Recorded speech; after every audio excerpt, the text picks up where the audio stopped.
ada dua sosok ibu yang sangat dipuji Allah Subhanahu wa Ta'ala di muka bumi.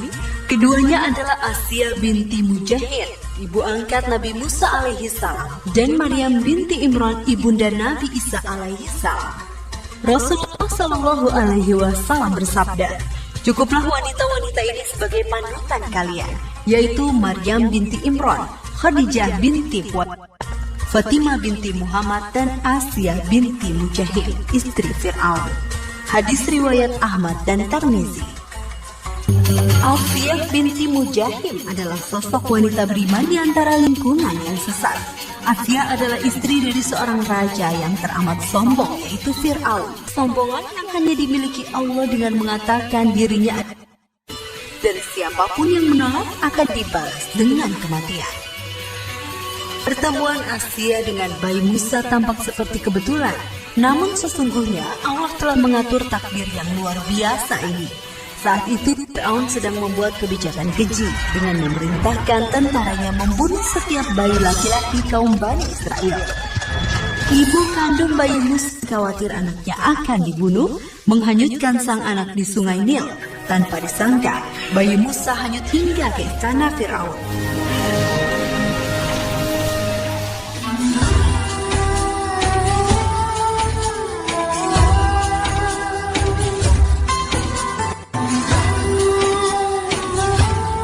Asiyah yang melihat bayi Musa langsung jatuh cinta dan meminta Fir'aun mengizinkannya merawat bayi itu.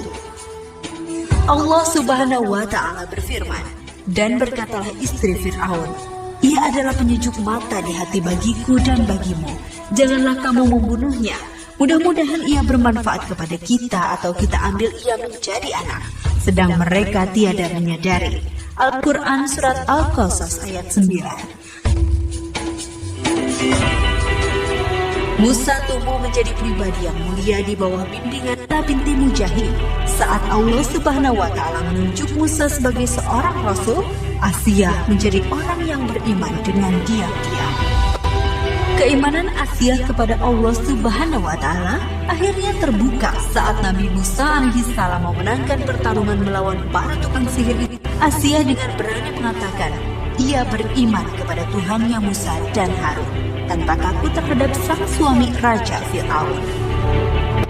Mengetahui pengakuan Asiyah, amarah Fir'aun pun memuncak. Jawaban tersebut menampar wajah Fir'aun di muka umum. Hingga kemudian Fir'aun mengancam Asiyah dengan melempari batu besar di padang pasir yang panas. Namun Asiyah tetap teguh dalam keimanan dan berdoa kepada Allah Subhanahu wa Ta'ala meminta dibangunkan sebuah rumah di surga kelak. Allah Subhanahu wa Ta'ala berfirman, "Ya Tuhanku, bangunkanlah untukku sebuah rumah di dalam surga, dan selamatkanlah aku dari Fir'aun dan perbuatannya, dan selamatkanlah aku dari kaum yang zalim." Al-Quran Surat At-Tahrim ayat 11. Asiyah binti Mujahid mengalami siksa dahsyat hingga ia harus nyawa di bawah salib dan terik panas matahari. Asiyah lebih memilih kematian daripada menggadaikan keimanannya. Kisah seorang wanita termasyhur di dunia dan akhirat dan juga seorang ibu Nabi adalah Maryam binti Imran. Maryam binti Imran adalah seorang tokoh wanita solehah yang namanya diabadikan oleh Allah Subhanahu wa Ta'ala dalam Al-Quran. Ia adalah wanita yang berakhlak mulia serta ahlul ibadah. Maryam adalah sosok wanita yang selalu menjaga kesuciannya. Namun saat ia menginjak dewasa, ia mendapat kabar dari Allah Subhanahu wa Ta'ala bahwa ia akan mengandung seorang putra. Ingatlah ketika malaikat berkata, "Hai Maryam, sesungguhnya Allah menggembirakan kamu dengan kelahiran seorang putra yang diciptakan dengan kalimat yang datang daripadanya. Namanya Al-Masih, Isa putra Maryam, muka di dunia dan di akhirat, dan termasuk orang-orang yang didekatkan kepada Allah."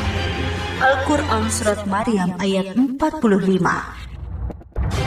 Maryam pun terkejut dan bingung, tak mengira dirinya menerima amanat agung. Padahal dirinya tak pernah disentuh oleh seorang laki-laki manapun.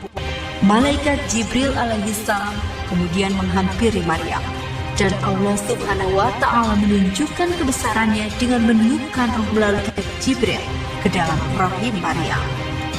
Allah Subhanahu wa Ta'ala berfirman, "Dan ingatlah Maryam binti Imran yang memelihara kehormatannya, maka kami tiupkan ke dalam rahimnya sebagian dari roh ciptaan kami dan membenarkan kalimat Rabb-Nya, perkataan Tuhannya dan kitab-kitabnya, dan dia adalah termasuk orang-orang yang taat."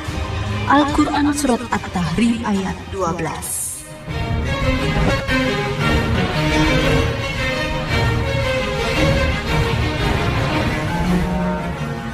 Akhirnya Nabi Isa Al-Masih alaihi salam terlahir di Baitul Laham, yaitu di bawah pohon kurma tersebut, dengan kelebihan-kelebihan yang telah dianugerahkan Allah kepadanya.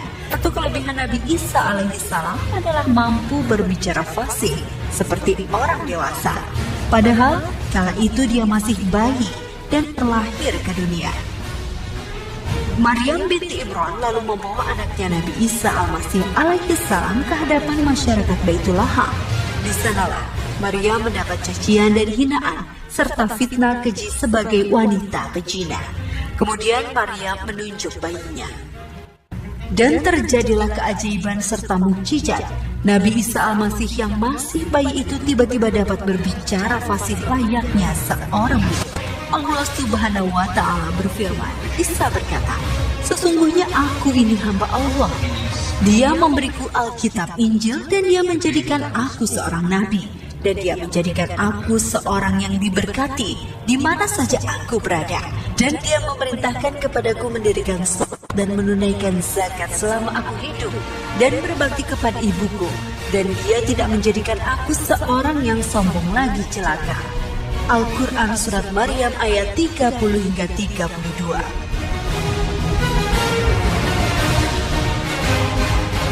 Perjuangan membesarkan Nabi Isa Al-Masih alaihi salam di Mesir dilakukan Maryam dengan penuh kesabaran hingga Maryam bekerja sebagai buruh tani gandum.